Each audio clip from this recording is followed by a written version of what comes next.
যদি ক্ষমতায় যায় ঘুমাতে পারবেন না, ঘরে ব্যবসা করতে পারবেন না, সুন্দরী মেয়েরা রাস্তায় বের হতে পারবে না। বেয়াকুব। বিএনপি ক্ষমতায় গেলে ঘুমাতে পারবেন না, ব্যবসা করতে পারবেন না, এমনকি সুন্দরী নারীরাও রাস্তায় বের হতে পারবে না।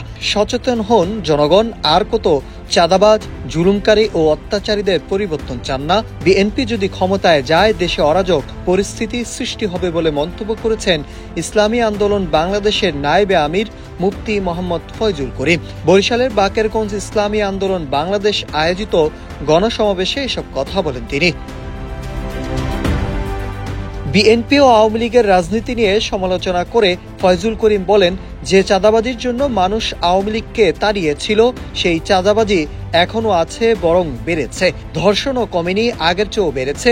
যে দখলদারির অভিযোগে আওয়ামী লীগকে সরানো হয়েছিল সেই দখলদারি এখনো চলছে। এখন যে কোনো ব্র্যান্ডের পুরাতন এসি বদলে নতুন ওয়ালটন এসিতে উপভোগ করুন 25% ছাড়। তিনি আরো বলেন, বর্তমান সরকারের সময় বিএনপির মধ্যে প্রকাশ্যে যত খুন হয়েছে আওয়ামী লীগের আমলেও ততটা খুন হয়নি।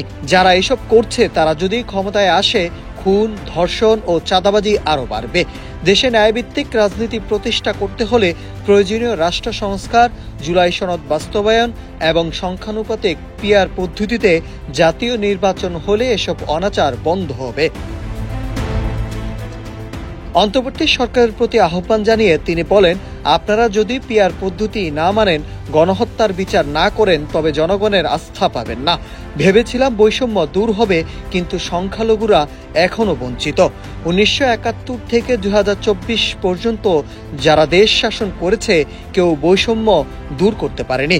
শাসন ব্যবস্থা, দুর্নীতি ও নৈতিক অবক্ষয় নিয়ে ক্ষোভ প্রকাশ করে ফয়জুল করিম বলেন, চোর যদি এমপি হয় সে কি করবে? এদেশে মুসলিম লীগ, আওয়ামী লীগ, বিএনপি সবাই শাসন করেছে। বহু নেতার রাজত্ব গেছে, কিন্তু মানুষের জীবনে শান্তি আসেনি। ইসলামিক শাসনই এদেশে শান্তি প্রতিষ্ঠা করতে পারবে। Nahid Hasan, news desk, Ittefaq.